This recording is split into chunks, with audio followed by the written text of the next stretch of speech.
Hello friends, welcome to our channel. Friends, आज हम देखेंगे सुप्रीम कोर्ट का बड़ा फैसला। अगर 9 सितंबर 2005 से पहले पिता की मृत्यु हुई तो भी बेटी को पैतृक संपत्ति में अधिकार मिलेगा या नहीं, इस बारे में हम जानेंगे। वीडियो अंत तक देखिए, लाइक कमेंट शेयर कीजिए और सब्सक्राइब करना न भूलिए।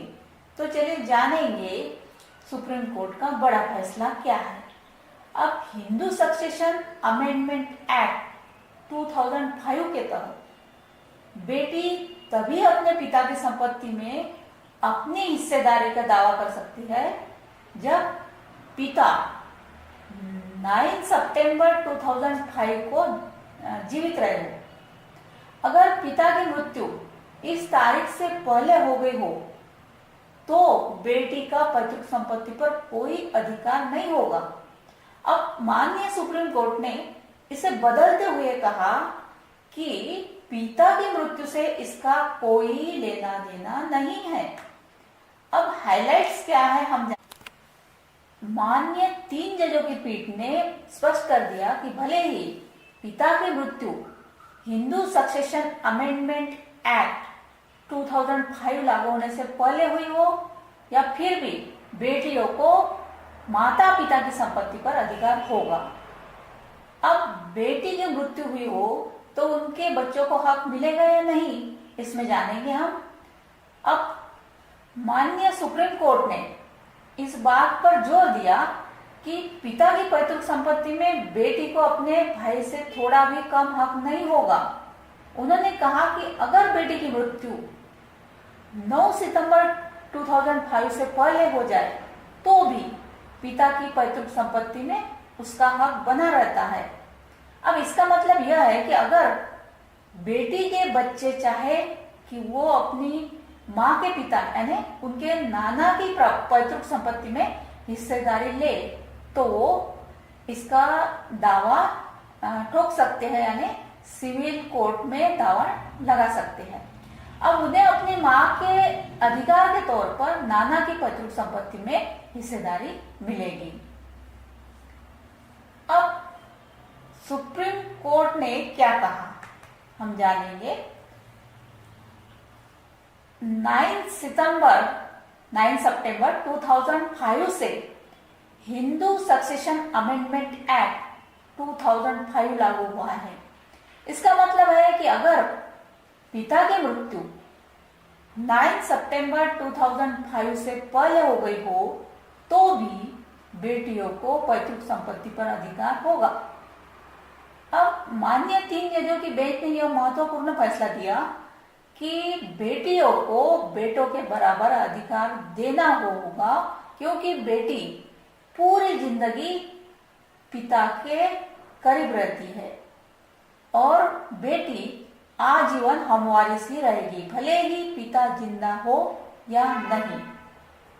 अब यह नियम जो था वो पहले क्या था, इस नियम में पहले क्या था, इसके बारे में हम जानेंगे। हिंदू सक्सेशन एक्ट 1956, इसमें 2005 में अमेंडमेंट कर दी। अब इस अमेंडमेंट के अनुसार बेटियों को पैतृक संपत्ति में समान हिस्सा पाने का कानूनी अधिकार दिया गया।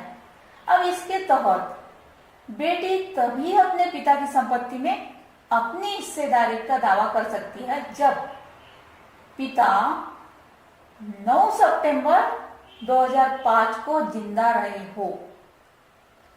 अगर पिता की मृत्यु इस तारीख से पहले हो गई हो तो भी बेटी का पैतृक संपत्ति पर कोई अधिकार नहीं होगा। अब माननीय सुप्रीम कोर्ट ने इसे बदलते हुए कहा कि पिता की मृत्यु से इसका कोई लेन देन नहीं है। अगर पिता 9 सितंबर 2005 को जिंदा नहीं थे तो भी बेटी को उनकी पैतृक संपत्ति में अधिकार मिलेगा, यानी 9 सितंबर 2005 से पहले पिता की मृत्यु के बावजूद बेटी का हमवारिस होने का अधिकार नहीं छिनेगा। अब हिंदू अनडिवाइडेड फैमिली और हमवारिस, इसमें क्या चेंजेस हुए हैं हम जानेंगे। जैसे हम वारिस या समान उत्तराधिकारी वे होते हैं जिनका अपने से पहले की 4 पीढ़ियों की अविभाजित संपत्तियों पर हक होता है। यानी अविभाजित यानी जो जॉइंट फैमिली होती है उस संपत्ति पर, जॉइंट फैमिली की प्रॉपर्टी पर। अब 2005 से पहले हिंदू उत्तराधिकार कानून में बेटियां सिर्फ हिंदू अनडिवाइडेड फैमिली की सदस्य मानी जाती थी। अब हम वारिस यानी समान उत्तराधिकारी नहीं, हालांकि बेटी का विवाह हो जाने पर उसे हिंदू अविभाजित परिवार का हिस्सा भी नहीं माना जाता है। अब 2005 के अमेंडमेंट के बाद, जो ये हिंदू सक्सेशन अमेंडमेंट एक्ट 2005 के अमेंडमेंट के बाद बेटी को हमवारिस यानी समान उत्तराधिकारी माना गया है। अब बेटी के विवाह से पिता की संपत्ति पर उसके अधिकार में कोई बदलाव नहीं आता है, यानी विवाह के बाद भी बेटी का पिता की संपत्ति पर अधिकार रहता है। अब 2005 के संशोधन की बड़ी बातें। अब 2000 हिंदू सक्सेशन अमेंडमेंट एक्ट 2005 में क्या क्या संशोधन किया गया है, क्या क्या अमेंडमेंट हुए हैं, इसके बारे में हम जानेंगे।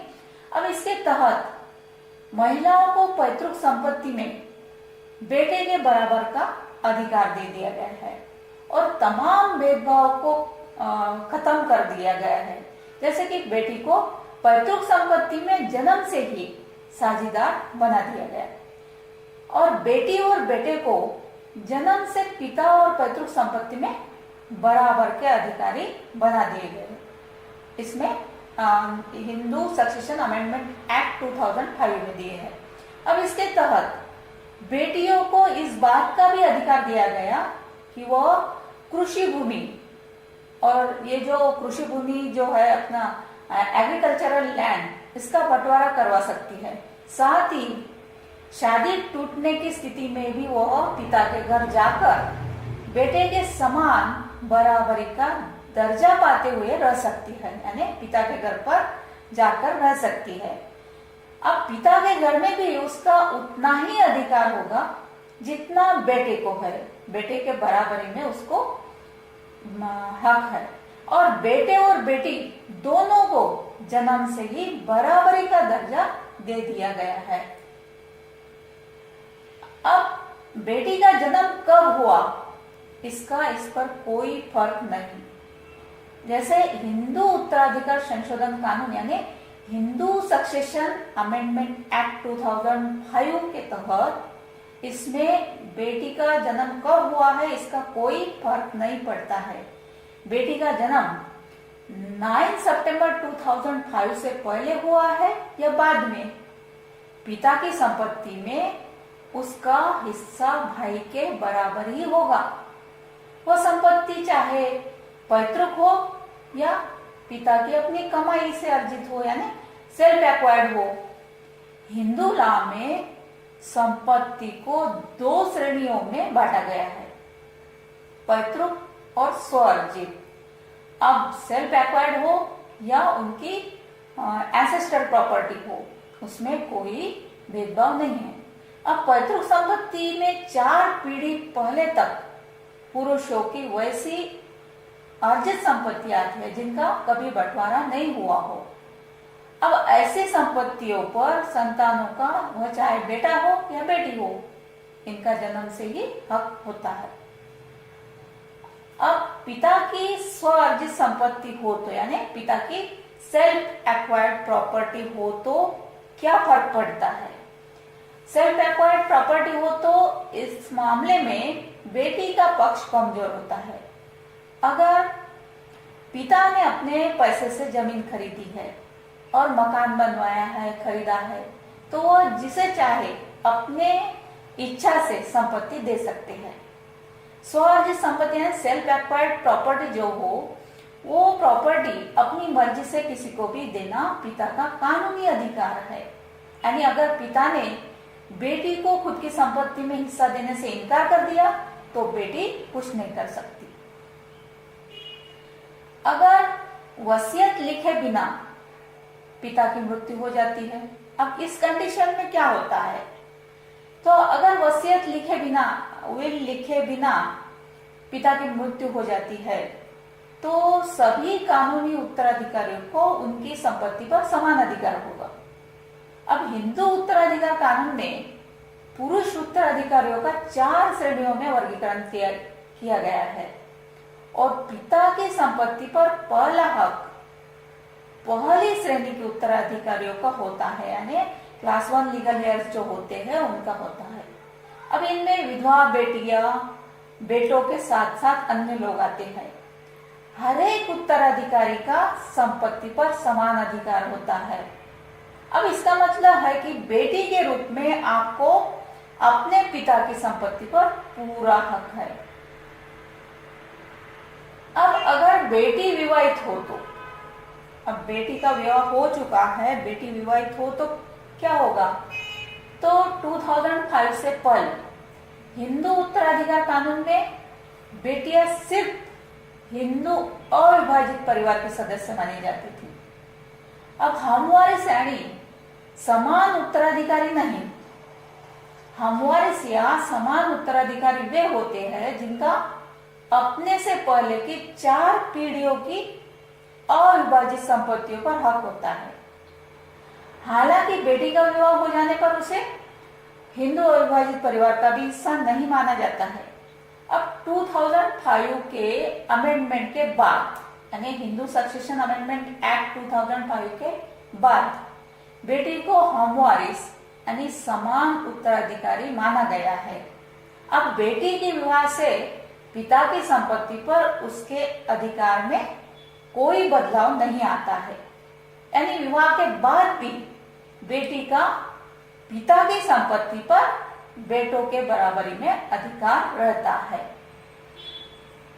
सो फ्रेंड्स, यह था सुप्रीम कोर्ट का बड़ा फैसला। Thank you.